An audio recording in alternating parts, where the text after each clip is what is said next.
दोस्त की कुर्बानी। एक राज्य में श्याम नामक युवक रहा करता था। एक बार उसने राजा के किसी आदेश की अवहेलना कर दी। अपने आदेश की अवहेलना राजा को कतई गवारा नहीं थी। जो भी उसके आदेश की अवहेलना करता दंड का पात्र बनता। श्याम को भी सैनिक बंदी बनाकर राजा के समक्ष ले गए। भरे दरबार में राजा ने उसे मृत्युदंड सुनाया।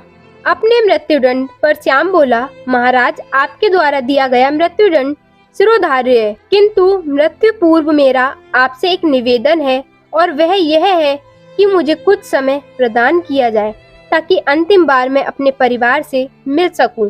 राजा ने एक सिरे से उसका यह निवेदन अस्वीकार कर दिया। तुम पर कैसे विश्वास किया जा सकता है? यहाँ से जाने के उपरांत तुम वापस नहीं लौटे तो तुम्हारा ये निवेदन स्वीकार योग्य नहीं है। राजा के ये कहते ही राज दरबार में उपस्थित प्रजा में से एक युवक सामने आया और बोला, महाराज, मेरा आपसे निवेदन है कि श्याम को उसके परिवार से मिलने जाने दीजिए। उसके वापस आते तब तक मुझे बंदी बनाकर रख लिया जाए। यदि वह वापस ना आए तो उसके स्थान पर मृत्युदंड दे दिया जाए। युवक की बात सुनकर राजा आश्चर्यचकित रह गया। पहली बार ऐसा कोई व्यक्ति उसके सामने था जो किसी अन्य के लिए अपने प्राण देने तत्पर था। राजा ने पूछा, कौन हो युवक और इसका स्थान क्यों लेना चाहते हो? महाराज, मेरा नाम कन्हैया है। मैं श्याम का मित्र हूँ। मुझे पूरा विश्वास है कि अपने परिवार से मिलकर ये अवश्य वापस आएगा। युवक बोला। राजा ने सैनिकों को कन्हैया को बंदी बना लेने का आदेश दिया और श्याम को परिवार से मिलने जाने की अनुमति प्रदान कर दी। श्याम को 6 घंटे का समय दिया गया जिसमें उसे अपने परिवार से मिलकर वापस आना था। श्याम घोड़े पर सवार होकर अपने परिवार से मिलने पहुंचा और सबसे मिलकर तुरंत वापसी की राह पकड़ ली। वह समय व्यर्थ नहीं करना चाहता था। समय पर राजा के समक्ष न पहुंचने पर उसके मित्र के प्राण संकट में पड़ सकते थे।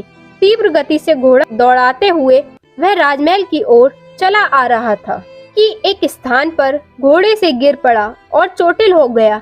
इधर निर्धारित 6 घंटे पूरे हो गए। श्याम राजमहल नहीं पहुंच पाया। इस स्थिति में कन्हैया को मृत्युदंड के लिए तैयार किया जाने लगा। अपने अंतिम समय में कन्हैया ने श्याम का स्मरण किया और आंखें बंद कर ली। वह प्रसन्न था कि वह अपने मित्र के काम आ सके, किंतु अंतिम क्षण में श्याम राजमहल पहुंच गया। वह राजा से बोला, देरी के लिए क्षमा महाराज, मैं घोड़े से गिरने के कारण चोटिल हो गया था। अब मैं वापस आ चुका हूँ।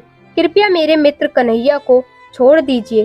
श्याम का कथन सुनकर कन्हैया ऊंचे स्वर में बोला, मित्र, तुम चले जाओ। श्याम बोला, नहीं मित्र, मेरा दंड तुम कैसे भोग सकते हो और मैं तुम्हें ऐसा करने कैसे दे सकता हूँ? मेरा दंड है, मैं ही भोगूंगा। तुमने मेरे लिए जो किया उसके लिए मैं तुम्हारा आभारी हूँ। राजा श्याम और कन्हैया की मित्रता देख बहुत प्रसन्न हुआ और बोला, ऐसी मित्रता मैंने आज तक नहीं देखी। मैं तुम दोनों से बहुत प्रसन्न हूँ और घोषणा करता हूँ कि तुम दोनों में से किसी को भी मृत्युदंड नहीं दिया जाएगा। मैं तुम दोनों को स्वतंत्र करता हूँ। सच्चा दोस्त वह होता है जो हर घड़ी आप पर विश्वास करता हो और आपके साथ खड़ा रहता है। दोस्तों, आपको कैसी लगी ये कहानी हमें कमेंट बॉक्स में जरूर बताएं। यदि आप हमारे चैनल पर नए हैं तो चैनल को सब्सक्राइब कर नोटिफिकेशन बेल को ऑल पर सेलेक्ट करें ताकि आप तक हमारी वीडियो सबसे पहले पहुंचे।